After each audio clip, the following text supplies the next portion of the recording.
Teman-teman yang dirahmati Allah, 2 pekan yang lalu, karena pekan kemarin sempat break dulu untuk Idul Adha, 2 pekan yang lalu kita membahas tentang surat Ad-Duha.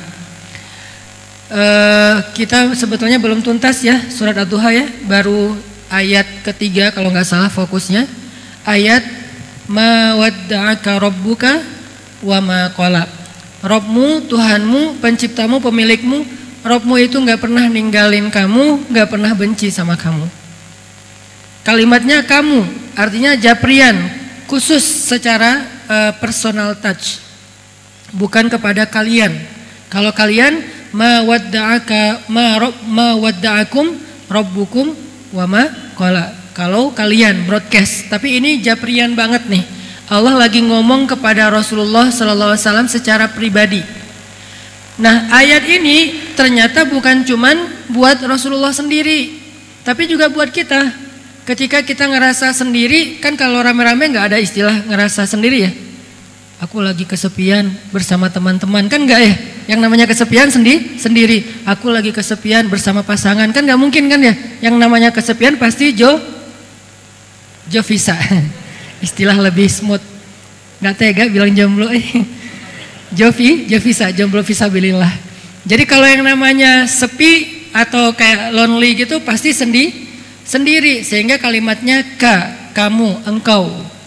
Nah, ayat ini selain berlaku buat Rasulullah SAW secara konteks, dia juga berlaku buat kita dalam masalah-masalah pribadi kita, dalam kasus-kasus kita yang macam-macam tuh. Allah kayak ngasih tahu ke kita, hambaku, kamu jangan patah semangat. Aku nggak pernah ninggalin kamu. Hambaku, kamu jangan pundung. Aku nggak pernah marah sama kamu. Hambaku, kamu jangan nyerah. Aku nggak pernah ninggalin kamu. Hambaku, jangan putus asa. Aku nggak pernah marah sama kamu. Jadi kalimat ma wadda'aka rabbuka wa ma qala ini, kalau kita tafsirkan ke ayat-ayat yang lain itu banyak banget. Salah satu ayatnya ma wadda'aka rabbuka wa ma qala itu apa? Salah satu tafsirannya al-ayah bil ayah kalau bahasa tafsir ya, memahami ayat dengan ayat. Allah nggak pernah marah kepada hamba-hambanya. Salah satunya qul ya ibadiyalladzina asrafu ala anfusihim la taqnatu min rahmatillah innallaha yaghfirudz dzunuba jami'a. Ini bukti kalau Allah nggak pernah marah. Kita udah banyak dosa, asrafu ala anfusihim, yang dosanya itu udah nggak kehitung, dosanya itu udah kelewat batas, dosanya itu udah berlebih daripada yang normal orang lain lakuin. Apa dosa yang normal? Dosa lupa, dosa nggak sengaja, itu dosa normal. Tapi ini sengaja, dosa besar berulang-ulang dalam waktu yang cukup lama, bertahun-tahun. Itu namanya asrafu ala anfusihim, udah melampaui batas. Udah segitunya kita ke Allah, Allah masih manggil kita ya ibadi, wahai hambaku. Itu bukti kalau Allah itu wa ma qala, nggak benci sama kita. Allah tuh nggak pernah benci sama kita. Kalau Allah benci sama kita, maka ketika kita bikin dosa sekali, itu jadi kayak ada alasan banget buat Allah langsung mencelakai kita tuh kan. Jadi bukan saya loh ya yang zalim, dia emang kayak gitu, pantas dibinasain, langsung dibinasain. Kalau Allah udah kayak ada masalah pribadi gitu sama kita. Kan beberapa teologi, beberapa ideologi meyakini bahwa dewa juga kadang-kadang ada masalah dengan hambanya gitu kan, dengan kayak manusia gitu. Ada beberapa mitos lah ya, termasuk mitos di orang Arab jahiliyah, bahwa kadang-kadang dewa mereka tuh kayak ada urusan pribadi, ada sebel pribadi gitu, kayak nyimpen gitu sama manusia sehingga balas dendam. Jadi dewanya balas dendam. Kalau Allah tuh nggak gitu. Wa ma qala, nggak pernah benci sama kita, nggak pernah benci sama kita. Walaupun kita asrafu, dosanya udah banyak banget, Allah nggak benci sama kita. Bukti nggak benci, Allah masih manggil kita dengan kalimat ya ibadi, wahai hambaku. Padahal kan yang pantas disebut hamba itu kan yang menghambakan diri kan. Yang ibadi itu berarti yang beribadah. Nah kita nggak pernah beribadah, kok dipanggil ibadi? Ini berarti Allah tuh sayang sama kita. Sholat dulu sekian tahun jarang. Sampai kita mau masuk masjid itu kayak kagok banget gitu. Masuk masjid kayak masuk dunia lain. Oh, ini masjid ya. Oh, aku merasakan aura yang apa gitu. Terus baca Quran merinding sendiri. Kenapa? Karena bacanya malam Jumat surat jin. Jadi kayak gitu-gitulah, banyak magic-magicnya, klinik-kliniknya. Kenapa kita kagok banget dengan agama, mau ngomong agama itu kayak rasanya tuh serius amat, jadi kayak nggak asik ngomong agama itu jadi kayak kaku gitu. Seolah-olah kalau kita mau memuji Allah itu malu-malu. Mau bilang alhamdulillah aja malu-malu. Giliran bilang makasih, hatur nuhun, kita nggak pernah malu. Kenapa bilang hatur nuhun, makasih, thank you, syukran, nggak malu, sementara bilang alhamdulillah malu, saking kagoknya kita dengan agama, dengan Allah. Jadi kayak bilang makasih ya Allah tuh kayak malu gitu. Kalau bilang makasih ke teman, kita biasa aja, thanks bro gitu, biasa aja. Tapi kalau ya Allah makasih atau jazakallah, alhamdulillah gitu kok jazakallah, alhamdulillah gitu tuh kayak rasanya sungkan gitu, malu-maluin. Kenapa? Karena bertahun-tahun kita jauh dari Allah, tapi Allah masih manggil ya ibadi, wahai hambaku. Ini bukti teman-teman kalau Allah itu ma wadda'aka rabbuka wa ma qala. Istilahnya Rob lagi. Kenapa Rob Ustadz? Kenapa enggak Allah? Ma wadda'aka Allahu wa ma qala. Ini kalau kita mau bedah lebih dalam lagi ya. Enggak apa-apa sekali-kali kayak gitu, agak-agak mendalam. Nih ya kalau kita bedah, kenapa ada istilah Rob rububiyah bukan Allah? Ma wadda'aka Allahu wa ma qala. Sebagaimana ketika Allah memperkenalkan diri kepada Musa, yang pertama itu bukan nama, tapi peran. Inni ana rabbuk. Inni ana rabbuk. Itu ayat pertama. Ayat berikutnya innani anallah. Kenapa Rabb dulu baru Allah? Kenapa peran dulu baru nama? Ini nih jadi persepsi berpikir. Lebih baik kita memperkenalkan kebaikan kita dulu kepada seseorang sebelum dia kenal nama kita, supaya dia berkesan kepada kita. Kalau ini dalam bahasa kayak sales, marketing, kita kayak nyebutin produk dulu, kita nyebutin jabatan dulu, baru kita nyebutin nama misalnya, supaya orang trust, ngebangun trust dulu nih. Sama kayak kita sebelum kenal CV-nya, kita jelasin dulu tentang, atau kita lakuin dulu sesuatu kebaikan yang membuat orang interest. Sebelum kita jelasin saya siapa, asal dari mana, lahir tahun berapa, apalagi soal tahun lahir ya, ini agak-agak sensitif. Sarah juga nih, lahir tahun berapa, kalau di bawah, kalau angkanya udah kelipatan kepala 3, ini udah mulai agak-agak sensitif nih. Jadi daripada kita nyebutin lahir tahun berapa, asalnya dari mana, apalagi kalau misalnya saya sebutlah pas saya mau nikah dulu.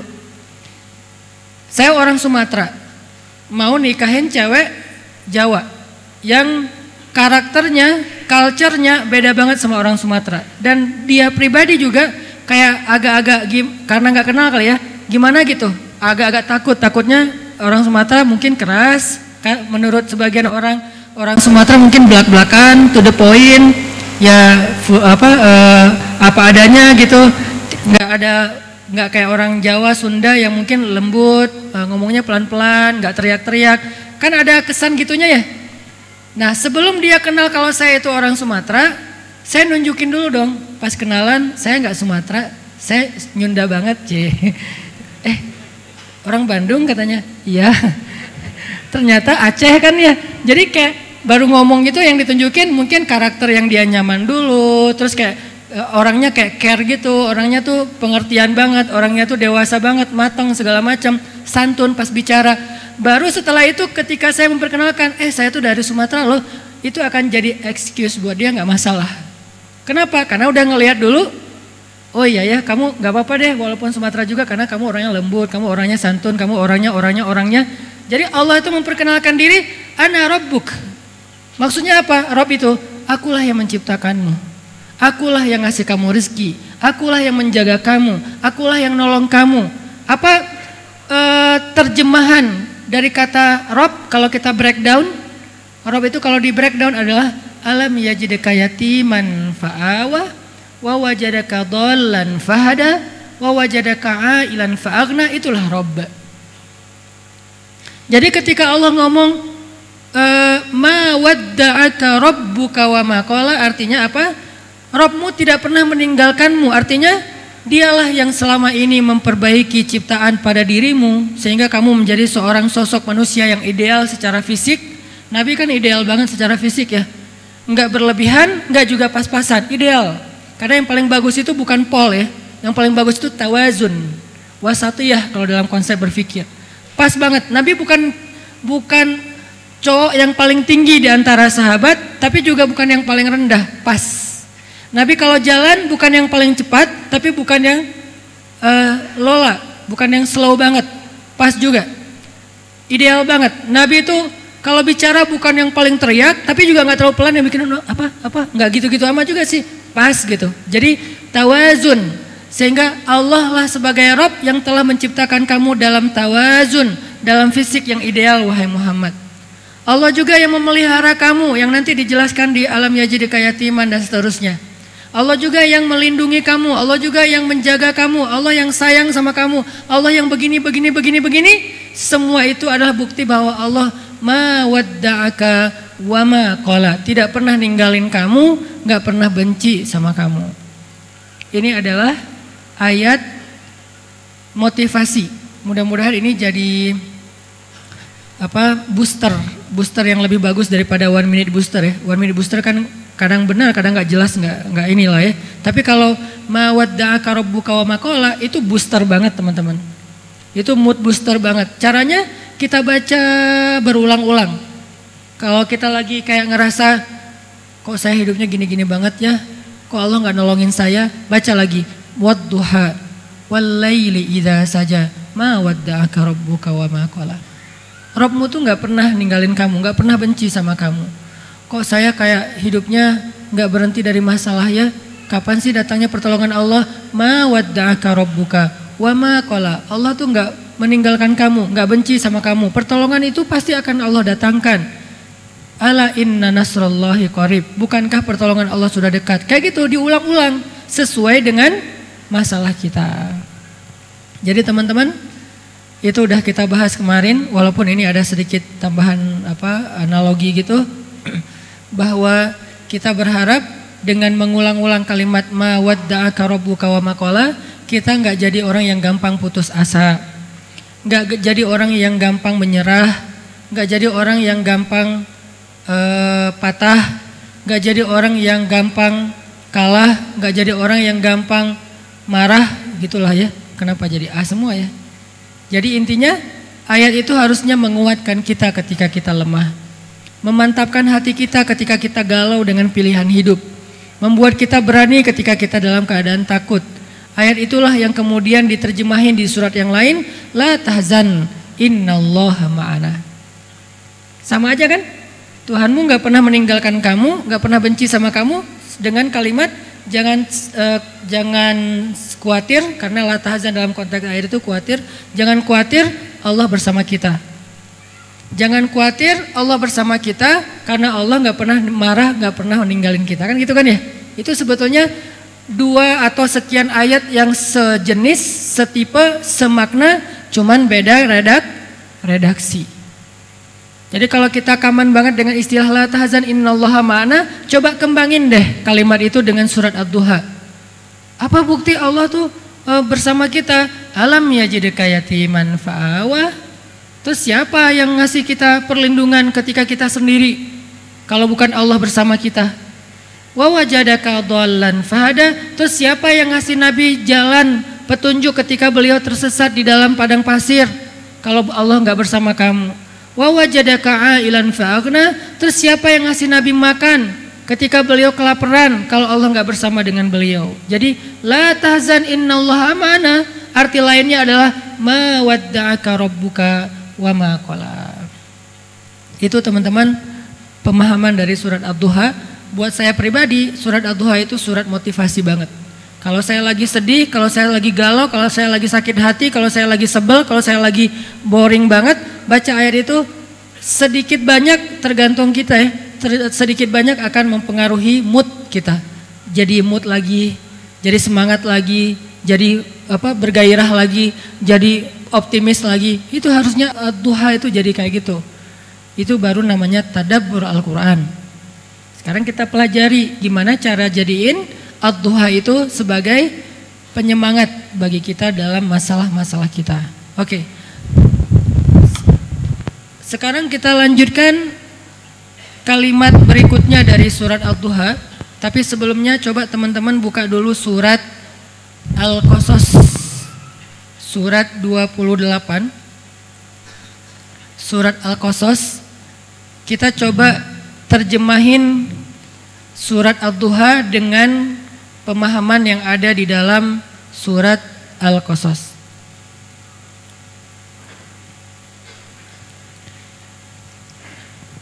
Ayat yang malam ini kita akan coba bedah di dalam surat Ad-Duha itu adalah ayat Alam yajidka yatiman fa'awa wa wajadaka dhallan fahada wa wajadaka ailan fa'aghna. 3 ayat ini.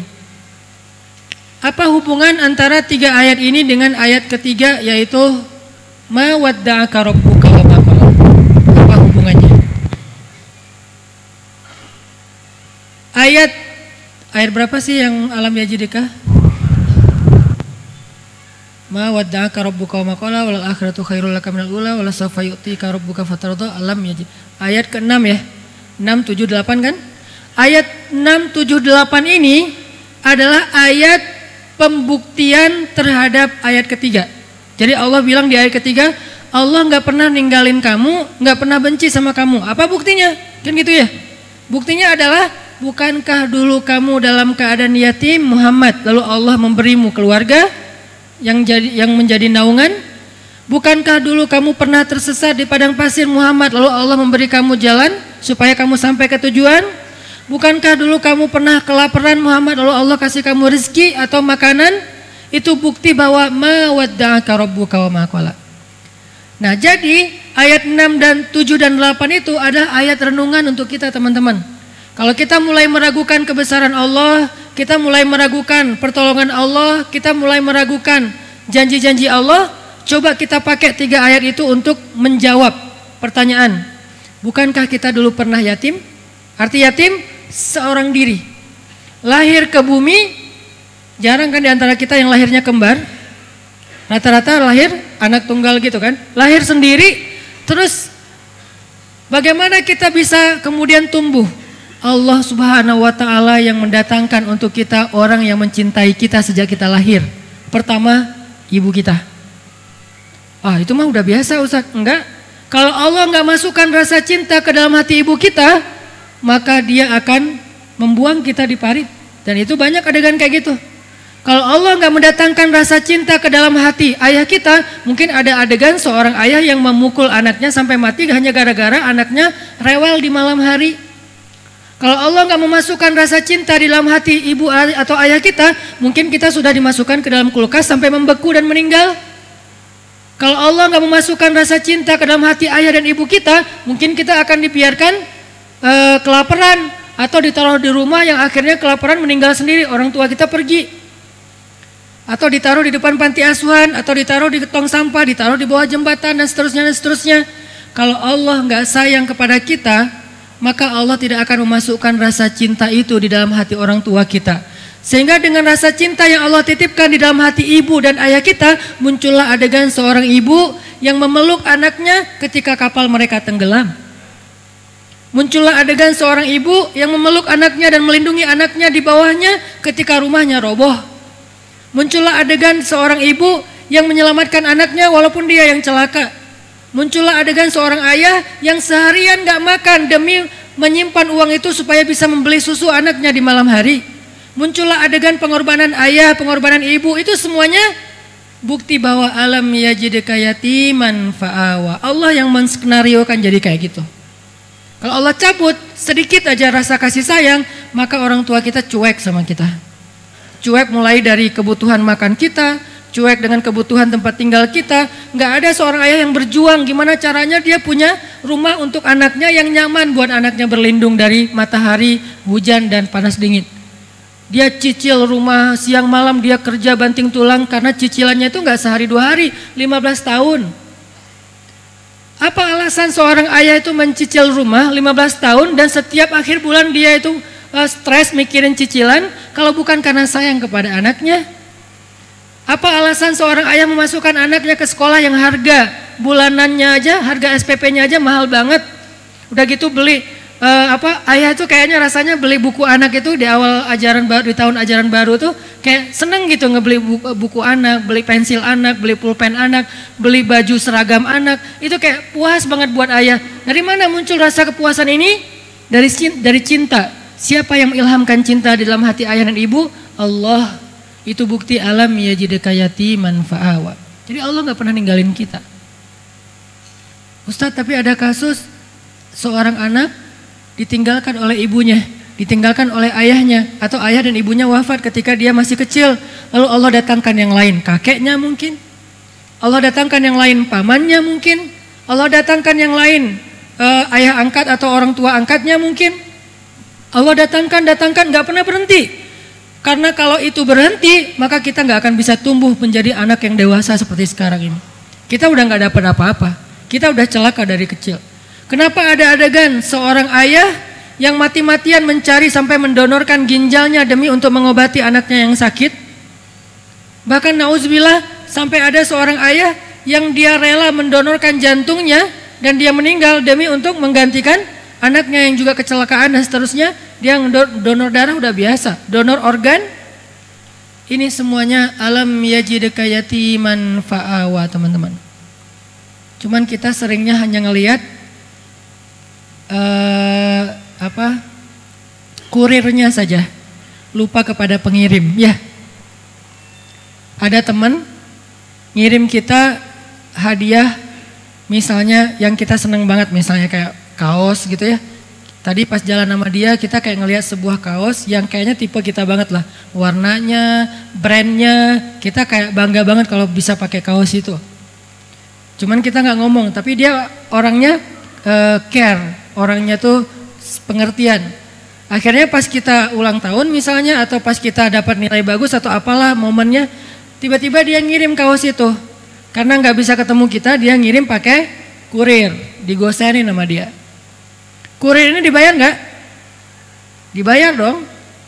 Tapi kita tiba-tiba pas dapat kaos itu dari kurir, kita bilang, Mas, makasih banyak ya, makasih banyak ya, hatur nuhun, jazakallah khair dan segala macam. Kita kayak muji-muji kurir, kita berterima kasih pada kurir, kita mengingat jasa kurir, tapi kita nggak sama sekali bilang terima kasih kepada teman kita yang ngirim. Ini logis nggak sih? Itulah keadaan kita seringnya kepada Allah SWT. Allah yang ngirim kita nikmat lewat kurir. Kurirnya bisa bernama ayah, bisa bernama ibu, bisa bernama keluarga, bisa bernama pasangan, bisa bernama atasan, bisa bernama teman, sahabat. Kita bisa berterima kasih kepada mereka sebagai orang yang berjasa dalam hidup kita, tapi kita nggak bilang makasih ke Allah dalam bahasa alhamdulillah, dalam bentuk penghargaan ke Allah itu lebih rajin ibadah. Ini berarti kita lupa siapa yang sebetulnya ngirim kebaikan itu untuk kita. Kita lebih ingat orang yang membawanya, padahal dia juga dibayar. Orang yang membawa itu, kurir itu juga dibayar. Allah membayar ibu kita. Dengan apa? Bahwa setiap tetes susu ibu kita itu adalah kifarat dosa buat dia. Allah membayar ayah kita. Dengan apa? Setiap tetes keringat ayah kita itu kifarat dosa buat dia. Bukan berarti kita nggak perlu berbakti, bukan ya. Tapi maksudnya kalau ke mereka aja kita begitu berterima kasih, terus gimana dengan Allah yang kita Allah itu nggak dapat untung apa-apa untuk dari kita. Harusnya kita lebih bersyukur kepada Allah seandainya kita bisa banget menghargai kebaikan kedua orang tua kita. Coba sok kita sebagai anak, kalau dalam doa muhasabah disebut nama ibu kan gampang banget kan berlinang air mata. Kenapa? Karena kita terharu banget dengan pengorbanan ibu kita. Karena kita respect banget dengan pengorbanan ibu kita. Karena kita tahu banget pengorbanan ibu kita. Bisa nggak kayak gitu ketika nama Allah disebutkan? Malah lebih dari ibu harusnya.